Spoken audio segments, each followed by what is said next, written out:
India TV YouTube channel को subscribe करें और बेल आइकन दबाएं।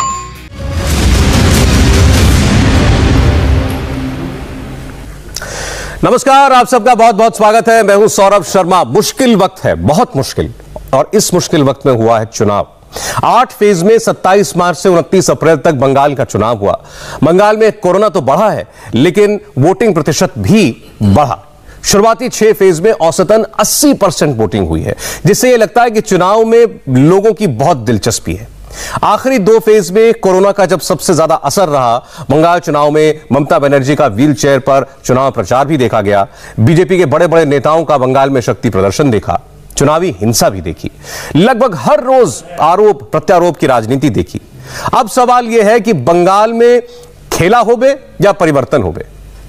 आज इंडिया टीवी आपके लिए यह एग्जिट पोल लेकर आ रहा है। मेरे साथ मेरे वरिष्ठ सहयोगी अजय कुमार हैं, और अजय खुद बंगाल जा चुके हैं। बंगाल में जाकर के उन्होंने कई इंटरव्यूज किए।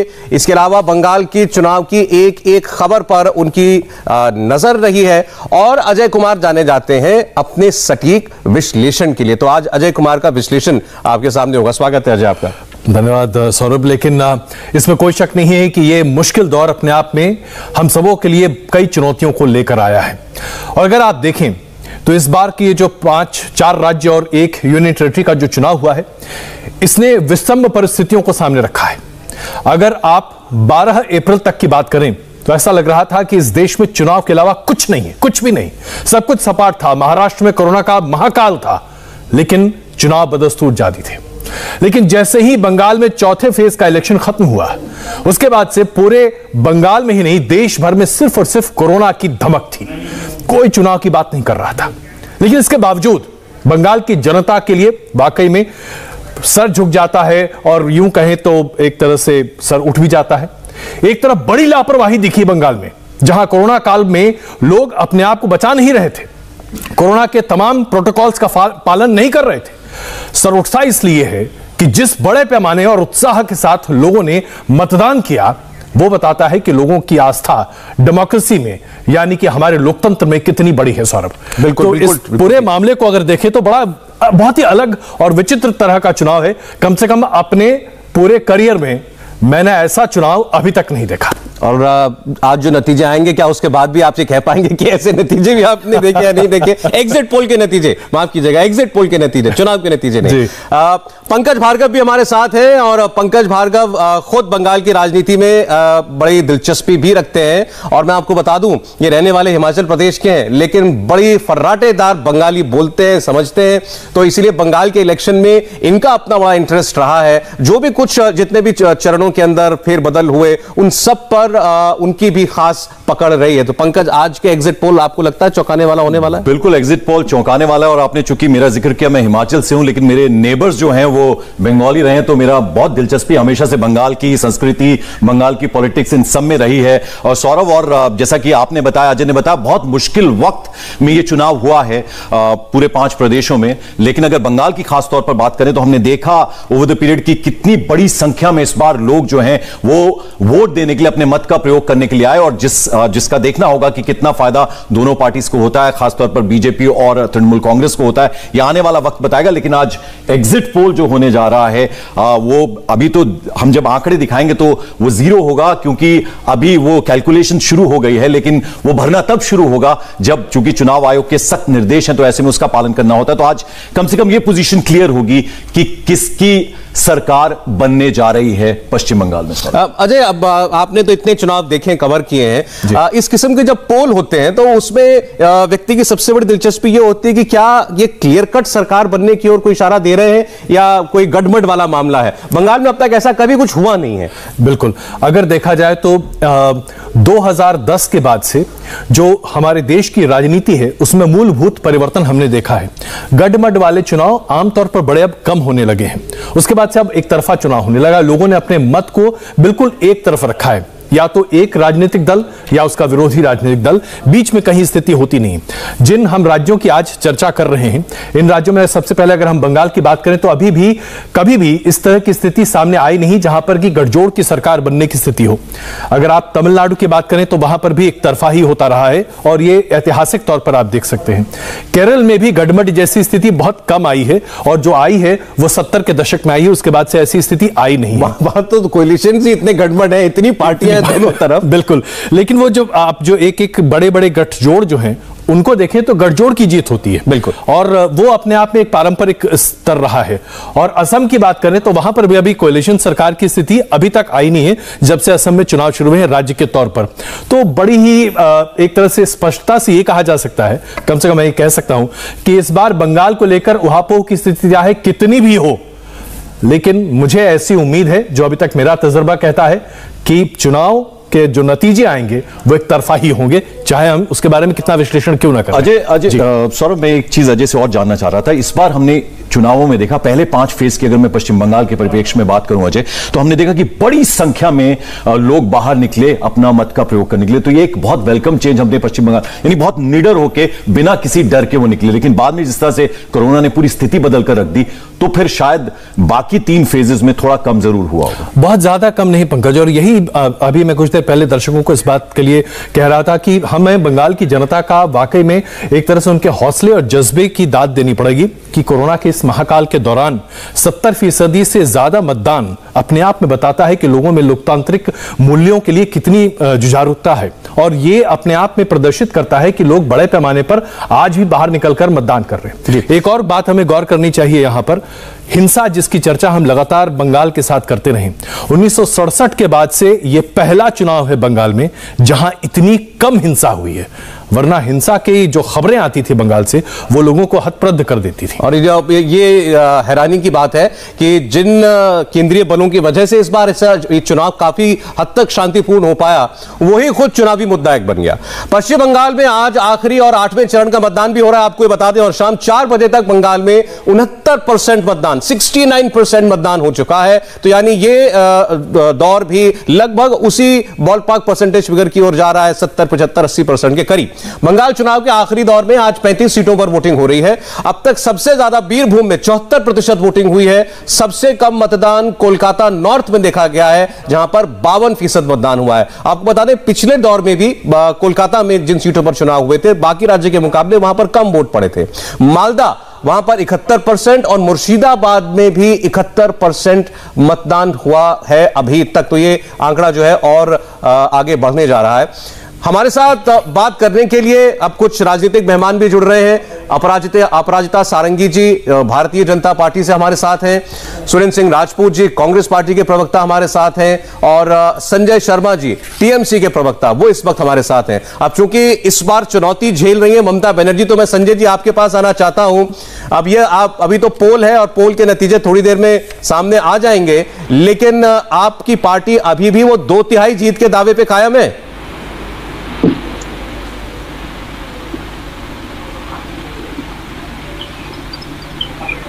हेलो जी बोलिए, आपकी आवाज आ रही है।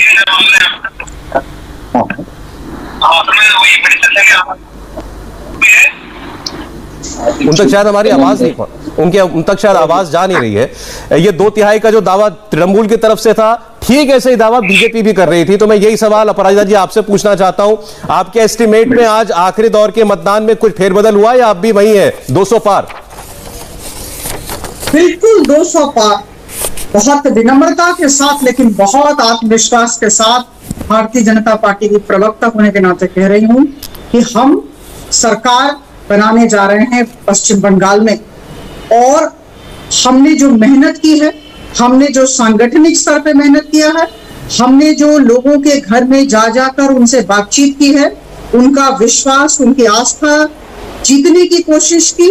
और ये जो कुशासन का मॉडल मुख्यमंत्री ममता बनर्जी जी ने वहां के लोगों को दिया है, मुझे लगता है उसके ऊपर जो हमने कुठाराघात किया है, इसका परिणाम सबको दिखेगा। जी सुरेंद्र जी, आपके गठबंधन को लेकर के भी बहुत बातें हुई, बड़े आरोप लगे कि इस बार आप लोगों ने ऐसी ताकतों से हाथ मिलाया जो कम से कम कांग्रेस की सेक्युलरवादी राजनीति के साथ तो मेल नहीं खाती थी। बहरहाल वो अलग बात होगी, चुनाव हो चुका है, लेकिन क्या उम्मीद है आपकी?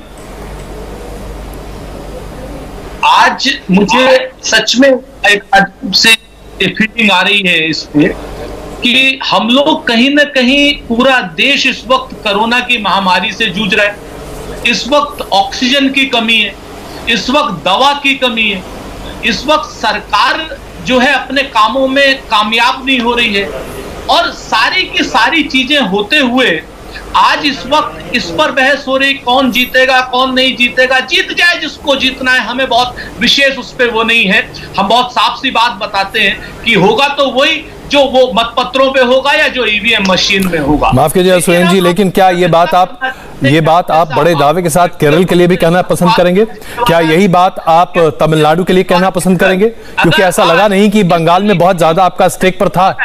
मुझे कहीं ना कहीं दिक्कत है, मुझे दिक्कत है अजय कुमार जी जैसे वरिष्ठ पत्रकार थे तो हमारे, जिनको हम बहुत अच्छे तरीके से देखते हैं कि आज समस्याओं पर बात होनी चाहिए, बढ़ते हुए लोगों पर बात होनी चाहिए, ऑक्सीजन नहीं मिल रही है, सांसें नहीं मिल रही है, इस पर बात होनी चाहिए, ऑक्सीजन कंसंट्रेटर कहां से आएंगे इस पर बात होनी चाहिए। लेकिन मुझे लग रहा है कि हम लोग इस पर एग्जिट पोल पर बात करके कहीं किसी को एग्जिट रूट तो नहीं दे रहे। अच्छा सुरेंद्र जी मैं माफी चाहता हूं आपसे, एक सेकंड। इतनी जिम्मेदारी का एहसास मुझे लगता है हम सबको है कि किस दिन क्या बात करनी चाहिए। अगर आप आज के अलावा बाकी पूरे दिन और आज भी, अब से पहले भी टीवी चैनल हमारा देख रहे हो तो उस पर क्या खबर चल रही थी आप जानते होंगे, और मैं ये मानने को तैयार नहीं हूं कि आपको ये बताया नहीं गया था कि आज आपको किस विषय पर बुलाया है। तो कृपया ये तोहमत ना दीजिए हमें। अगर ऐसा था तो आप लोग चुनाव में पार्टिसिपेट क्यों कर रहे थे? आप कहते हैं चुनाव नहीं लड़ेंगे, कोरोना चल रहा है। दोनों चीजें बताता हूं, पूरी तरीके से सही बात है। आपने बिल्कुल वैलिड क्वेश्चन किया, इस पर आपको जवाब मिलना भी चाहिए और आपका सवाल भी होना चाहिए एक अच्छे पत्रकार के नाते। चुनाव में पार्टिसिपेशन और सारी चीजें चुनाव आयोग ने जब निर्णय ले लिया तो हमें मानना है, हम ले रहे हैं। और जिस वक्त चुनाव शुरू हुआ था उस वक्त कोरोना की लहर नहीं थी। आज जिस तरीके से पूरे देश में सौरभ भाई जो परिस्थितियां हो रही हैं, आप लखनऊ में देखिए, आप कानपुर में देखिए, ऑक्सीजन की वजह से जो है लोग मरते जा रहे हैं। बताइए ना, लेकिन मैं कि किसने, कौन नहीं बात कर रहा उस पर, कौन नहीं बात कर रहा उस पर, ये बताइए ना कि आज जिस वक्त सबसे ज्यादा सरकार को जिम्मेवार ठहराने की और सरकार से रिलीफ लेने की आवश्यकता है, ये आपका एजेंडा है। सरकार को जिम्मेदार ठहराने का सिर्फ और सिर्फ आपका एजेंडा है। सरकार जिम्मेदारी से काम कर रही है और हर सरकार विपदा में जिम्मेदारी से काम करती है, चाहे वो किसी भी पार्टी की हो। आपने आरोप लगाया मुझ पर यह कहते हुए कि मैं वरिष्ठ पत्रकार हूं, फिर भी इस तरह की बातें कर रहा हूं। मैं जरा आपसे पूछना चाहता हूं, चुनाव आयोग ने क्या कोई बाध्यता रखी थी कि सभी राजनीतिक दल पूरे दमखम के साथ पूरे चुनाव के हर प्रक्रिया में हिस्सा लें? आपके ही कांग्रेस पार्टी के पूर्व अध्यक्ष बार बार ट्वीट करके इस खतरे को आगाह करते दिखाई दे रहे थे। क्यों नहीं बायकॉट किया आपने? कह देते आप कि हम चौथे चरण के चुनाव के बाद बंगाल में चुनाव नहीं लड़ेंगे, हमारे उम्मीदवार नहीं खड़े होंगे। यह हिम्मत क्यों नहीं दिखाई आपने? आज जो आप नसीहत दे रहे हैं हम सबको।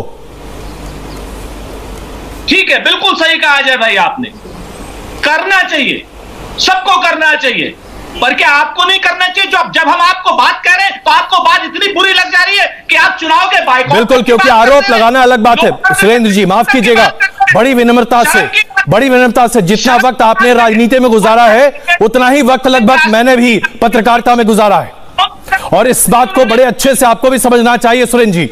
आरोप लगा देने मात्र से और पत्रकारों को सिर्फ कटघरे में खड़ा करने से आप विपक्ष का काम नहीं कर रहे। याद रखिए इस बात को। एक वक्त था जब आपकी सरकारें थी, आपसे भी हम सवाल पूछते थे और आपके नेता भी उसी तरह की जवाब दिया करते थे जिस तरह से आज आप सत्तारूढ़ पार्टी के बारे में बोलते हैं। लेकिन पत्रकारों को समय लताड़ा नहीं जाता था जैसे आज आप लताड़ने की कोशिश कर रहे हैं। लताड़ने की जो बात है अजय जी, तो पत्रकारों ने ऐसा कौन सा काम कर दिया? चलिए, मैं आपसे इस बहस में पढ़ना नहीं चाहता, माफ कीजिएगा, मैं इस बहस में पढ़ना नहीं चाहता, क्योंकि अगर सकारात्मक बातचीत नहीं होती है, माफ कीजिएगा सुरेंद्र जी, नकारात्मक बातचीत से देश आगे नहीं चलता है। अजय जी हमारे याद रखिए। पवन नारा भी है, जरा क्षमा करें राजपूत जी, सौरभ बोल रहा हूं। आपको इस बात पर एतराज हो गया कि आज एग्जिट पोल क्यों दिखाया जा रहा है? जब दिन रात चैनल पर, इंडिया टीवी पर कोरोना की खबरें चलती हैं, उस वक्त आप लोग एक फूटे मुंह आपके मुंह से ये नहीं निकलता कि ये आज आप लोगों ने अच्छा काम किया? ये जो रिपोर्टर खड़े हैं, जो एक सेकंड आप सुन लीजिए सर, आपने बहुत बोल लिया। ये जो रिपोर्टर खड़े हैं बाहर, ये जो, एक मिनट सर सुनिए ना, यही रिपोर्टर होते हैं जो अस्पताल में जाकर के जिसकी मौत हुई है उसके परिवार की बात सुनाते हैं, यही डॉक्टर से बात करते हैं, यही कोरोना लेकर के अपने घर जाते हैं, अपने बच्चों को भी देते हैं, अपने माता पिता को भी देते हैं। इनकी तारीफ में एक शब्द नहीं। और मैं तो आपको कह रहा हूं, मैं आपसे कह रहा हूं, बताऊं, रजत शर्मा जी के उस प्रोग्राम की हमने तारीफ की जो 2 महीने पहले उन्होंने किया था, जिसमें अक्षरशः कांग्रेस ने तारीफ की। रजत शर्मा जी, मेरा ये आपसे ये कहना है सर कि मैं मेरे चैनल पर क्या चलेगा ये कांग्रेस पार्टी तो तय नहीं करेगी। कम से कम कांग्रेस पार्टी ये तय कर सकती है कि वो उस कार्यक्रम में आएगी या नहीं आएगी। कांग्रेस पार्टी ये तय नहीं कर सकती कि इंडिया टीवी क्या दिखाएगा, और ना हम आपसे पूछकर दिखाएंगे। हम आपको आपकी जिम्मेवारी का एहसास करा रहे हैं। आप मुझे मेरी जिम्मेदारी मत दिखाइए। आज की डेट में आपसे सवाल हो रहे हैं, आप क्या खुदाई फौजदार है कि आपसे सवाल नहीं हो सकते? अरे तो सवाल आप कीजिए ना, सवाल का जवाब आपको दे दिया। अब आपको एग्जिट पोल पे बात करनी है? मैं आपसे कह रहा हूं आपको एग्जिट पोल पे बात करनी है। उखड़ गए हैं। अरे आपको एग्जिट पोल पे बात करनी है, यहां से लेकर और पहले तक के लिए कितनी जिम्मेवारी भला आचरण किया है? सुरेंद्र जी, कहीं ऐसा तो नहीं आपको एहसास हो गया कि आने वाले दिन कैसे आपके लिए होने वाले हैं पश्चिम बंगाल में? तो शायद ये एक तरह की बौखलाहट है जो इस तरह से निकल रही है। सुरेंद्र जी, पंकज बोल रहा हूं। पंकज भाई, आपका अपना मानना है, आपका अपना मानना पूरी तरीके से हम सर माथे पर स्वीकार करते हैं। जनता का अपना मानना है, वो 2 तारीख को पता चल जाएगा। मसला हमारा ये है ही नहीं, कतई नहीं है, यकीन मानिए कतई नहीं है। कोरोना पॉजिटिव से नेगेटिव हुआ हूं और उस झंझावत से निकला हूं। आज जो है ये सब मन की व्यथा है, और ऐसी मन की व्यथा है, मैं आपसे बताऊं कि जब आपका चैनल अच्छा काम करता है तो जी, मैं यहां खड़ा हुआ आपके सामने और मुझे 2 बार कोरोना का इन्फेक्शन हुआ है। 2 बार। मैं अभी सोमवार को 2 बार मुझे कोरोना का इन्फेक्शन हो चुका है। सोमवार को मैंने ऑफिस ज्वाइन किया है, दूसरी बार कोरोना के इन्फेक्शन से छुटकारा पाकर। तो कोरोना के जंजाल को कृपा करके हमें मत बताइए। हमारे कितने पत्रकार मित्र, हमारे संस्थान के कितने लोग कोरोना से ग्रसित हैं, इसकी व्यथा हम आपके सामने नहीं रख रहे। हम सिर्फ ये जानना चाहते हैं कि आज देश में एक बहुत बड़ा आयोजन हुआ, बड़ा आयोजन था चुनाव। उस चुनाव पर आपकी आस्था है? अगर है तो क्या उसके एग्जिट पोल पर आप बात करने को तैयार हैं? देखिए, हमारी चुनाव पर अगर आस्था नहीं होती तो हम लोकतंत्र में विश्वास नहीं होता तो हम चुनाव में हिस्सा क्यों लेते हैं? जब लोकतंत्र में तो मेरी भी आस्था है, आपकी भी आस्था है, और जो लोकतंत्र के लिए जो नियम कानून बनाए हैं ये सौभाग्य से कांग्रेस नहीं बनाए हैं। लोकतंत्र में जितनी कांग्रेस की आस्था उतनी तो किसी की भी नहीं है, जिम्मेवारी से कह सकता हूं। मुद्दे पर वापस दूसरी बात मैं आपसे कह दूं, देखिए हम बहुत डाइग्रेस हो चुके हैं, मुद्दे पर वापस आए। जी, मैं मुद्दे पे वापस, मैंने कहा ना, मुद्दे पर आते हुए ये बताइए कि आपको क्या लगता है बंगाल में कांग्रेस पार्टी और वामपंथ दल के गठजोड़ में क्या स्थिति बनने की आपको आशंका, उम्मीद है? क्या आपको आशंका है कि आप हार जाएंगे? क्या आपको उम्मीद है कि आप जीत जाएंगे? देखिए, चुनाव जो भी आदमी लड़ता है अजय भाई, वो जीतने के लिए लड़ता है। जीतता कोई एक है, ठीक है ना? फिर से मैं आज बताऊं कि मेरे पास सब कुछ है कहने के लिए, बहुत कुछ कह सकता हूं, लेकिन फिर से मैं बैक टू द उसी बात पे आता हूं कि देश महामारी के काल में है, और इस काल में मेरी आपसे करबद्ध प्रार्थना है कि जितना जिम्मेवारी वाला आचरण आपने किया उसको, उस आचरण को और बढ़ाइए। जिस तरीके से रजत शर्मा जी ने 2 महीने या 1.5 महीने पहले शो किया था, उस तरीके के शो जरूर होने चाहिए। आप अपनी बात पर ही रहेंगे, ये हम जानते हैं सौरभ। हम चलते आगे बढ़ते हैं। मैं सुरेंद्र राजपूत जी, मुझे लगता है आज पार्टी का डायरेक्टिव लेकर के आया कि उनको ये बात कहनी है, और मैं सुरेंद्र जी आखिरी में आपसे ये कह रहा हूं क्योंकि मुझे ब्रेक लेना है। बात तो एग्जिट पोल पर ही होगी, आपको नहीं करनी है तो आप अभी ये कहकर जा सकते हैं कि मैं एग्जिट पोल पर बात नहीं करूंगा, फिर हम खामखा व्यर्थ हम इस बहस में नहीं पड़ेंगे। हमारा कार्यक्रम एग्जिट पोल का है आज का। मैं तो आपको बात नहीं करनी, आप मुझे अभी बताइए, नहीं करनी मुझे बात खत्म हो जाती है। मैं वही बात कह करके, अगर सिर्फ एग्जिट पोल पर बात होगी तो निश्चित तौर पर कोई बहुत बड़ी बात नहीं है कि हमें कोई इसमें बहुत ज्यादा इच्छा नहीं है कुछ। बहुत बहुत धन्यवाद आपका सर, बहुत बहुत धन्यवाद सुरेंद्र राजपूत जी, हम इंडिया टीवी ज्वाइन करने के लिए आपका बहुत बहुत शुक्रिया। Thank you very much. बहरहाल थोड़ी देर में चुनाव विश्लेषक सज्जन कुमार वो हमारे साथ जुड़ने जा रहे हैं। वो खुद बंगाल के अंदर मौजूद हैं। एक एक सीट का हिसाब उन्होंने खुद लगाया है और अभी भी वो अब तक इस चर्चा में इसीलिए नहीं आए हैं क्योंकि वो अभी भी जो डेटा आ रहा है उसको भी टैबुलेट कर रहे हैं और थोड़ी देर में वो हमारे साथ स्टूडियो में होंगे, उनसे हम बात करेंगे। और सज्जन कुमार का जो रिकॉर्ड है चुनाव कवर करने का वो भी अपने आप में बहुत कुछ बताता है। उनका आज का एग्जिट पोल क्या कहेगा, किन पैमानों पर उन्होंने एग्जिट पोल किया है, क्या है उनका तरीका, ये आपको वो खुद बताएंगे अब से थोड़ी देर में।